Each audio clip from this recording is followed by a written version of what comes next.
رزق جو ہے وہ تقدیر میں لکھا ہوا ہے۔ اور رزق کیسے ملے گا ہمیں؟ اسباب کے ساتھ، یعنی ہمیں اس کے لیے جد و جہد کوشش کرنی پڑے گی۔ اور رزق بڑھنے کا ایک سبب کیا ہے کہ انسان کوشش کرے۔ اسی طرح سے میں سمجھتی ہوں رزق بڑھنے کی ایک بڑی وجہ یہ ہے کہ انسان جھوٹ اور دھوکہ دہی سے بچے۔ جتنا انسان جو تجارت اور بزنس کرے گا اور انسان جھوٹ سے بچے گا، اور لوگوں کا ٹرسٹ جتنا ضروری ہے، ٹرسٹ کیسے جیتیں گے جب آپ جھوٹ نہیں بولیں گے، اور اسی طرح سے دھوکہ نہ دے، امانت داری ہو، تو وہ انسان ضرور کامیاب ہوگا۔ ٹھیک ہے، جو لوگ بزنس میں دھوکہ دیتے ہیں لوگوں کو، زیادہ پیسوں میں ردی مال، بیکار مال بیچتے ہیں، ٹھیک ہے، یا جھوٹ بول کر بیچتے ہیں، وہ خسارے میں ہی رہتے ہیں، ان کو فائدہ نہیں ہونے والا ہے۔ ٹھیک ہے، رزق کا ایک شرعی سبب جو ہے، یعنی رزق بڑھنے کا یا رزق ملنے کا ایک شرعی وجہ کیا ہے؟ صلہ رحمی ہے۔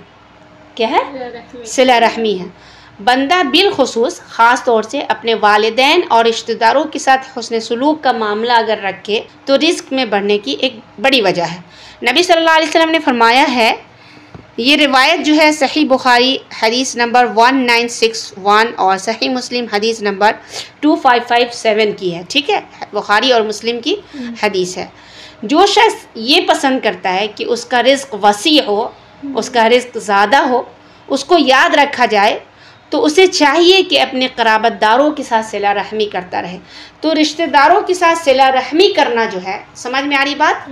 اچھا سلوک کرنا، ان کے ساتھ تعلقات کو بہتر کرنا، تو رشتہ داروں کے ساتھ صلہ رحمی کرنا یہ رزق کی زیادتی کی وجہ ہے، رزق بڑھنے کی وجہ ہے۔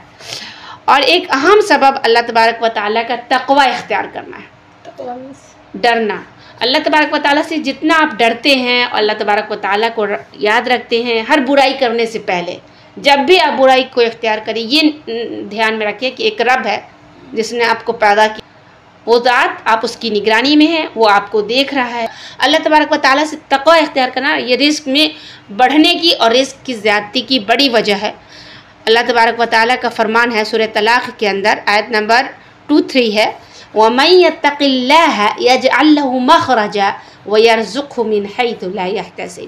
وَمَن يَتَّقِ اللَّهَ، جو اللہ تبارک و تعالیٰ کا تقوی اختیار کرتا ہے، جو اللہ تبارک و تعالیٰ سے ڈرتا ہے، يَجْعَل لَّهُ مَخْرَجًا، تو اللہ تبارک و تعالیٰ اس کے لیے مشکلات سے نکلنے کی راہ ہموار کر دیتا ہے۔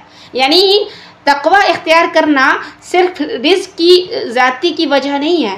اگر آپ مشکلات میں ہیں اور اللہ تعالیٰ پہ بھروسہ کرتے ہیں تو وہ اللہ آپ کو اس مشکلات سے کیسے نکالے گا، آپ اس کے اوپر ہے، وہ آپ کو نکالے گا۔ ٹھیک ہے، یجعل لہ مخرجا، اللہ اس کے لیے راستہ بنا دیتا ہے۔ وَيَرْزُقْهُ مِنْ حَيْثُ لَا يَحْتَسِبُ، اور اللہ تبارک و تعالیٰ وہاں سے رزق دے گا جہاں سے آپ گمان بھی نہیں کریں گے۔ آپ کو بظاہر لگے گا کہ ہم بہت مصیبت میں ہیں یا ہمارے پاس رزق کی بہت کمی ہے، لیکن اللہ تبارک و تعالیٰ آپ کو رزق فراہم کرے گا، اور آپ جو ہے بغیر گمان کے اللہ تبارک و تعالیٰ، یہ خیال مت کیجئے کہ رزق تو لکھا ہوا ہے، مقرر ہے، اس لیے مجھے اس کے لیے ذرائع یا اسباب، ٹھیک ہے، اختیار کرنے کی کیا ضرورت ہے۔ یہ سوچ کے درماندگی ہے، عجز ہے۔ عقل مندی یہ ہے کہ اپنے رزق کے لیے بھرپور کوشش کیجئے، ان سب امور کے جو آپ کے دین اور دنیا میں فائدہ مند ہو سکتے ہیں۔ نبی صلی اللہ علیہ وسلم نے فرمایا، دانا وہ ہے جو اپنے نفس کا محاسبہ کرتا رہے۔ ٹھیک ہے، محاسبہ کا مطلب جانچتا رہے، اپنے نفس کو حساب لیتا رہے، اور موت کی بات کے لیے عمل کرے۔ عاجز وہ ہے جس نے اپنے نفس کو اپنی خواہش کے پیچھے لگایا اور اللہ پر امید باندھے رہا۔ جس طرح رزق لکھا جا چکا ہے اور اسباب کے ساتھ مقدر ہے، اسی طرح شادی بیاہ بھی ہے، سب لکھا جا چکا ہے کہ فلاں جوڑے فلاں کے ساتھ ہے، فلاں فلاں شوہر بیوی ہے۔ اللہ تبارک و تعالیٰ پہ کوئی بھی چیز مخفی نہیں ہے۔ تو ہمیں کیا کرنا ہے؟ ہمیں کوشش کرنی ہے۔ ہم یہ نہیں سوچ سکتے کہ ہاں شادی تو مقرر ہے، جوڑا مقرر ہے تو ہاتھ بندھے رہے، نہیں، کوشش کرنی ہے۔ تو جس طرح سے رزق میں کوشش کرنی ہے، اسی طرح سے دیگر امور میں بھی ہمیں کوشش کرنی ہے، اسباب اپنانے ہیں۔ اللہ تعالیٰ ہمیں صحیح سمجھ دے، آمین ثم آمین۔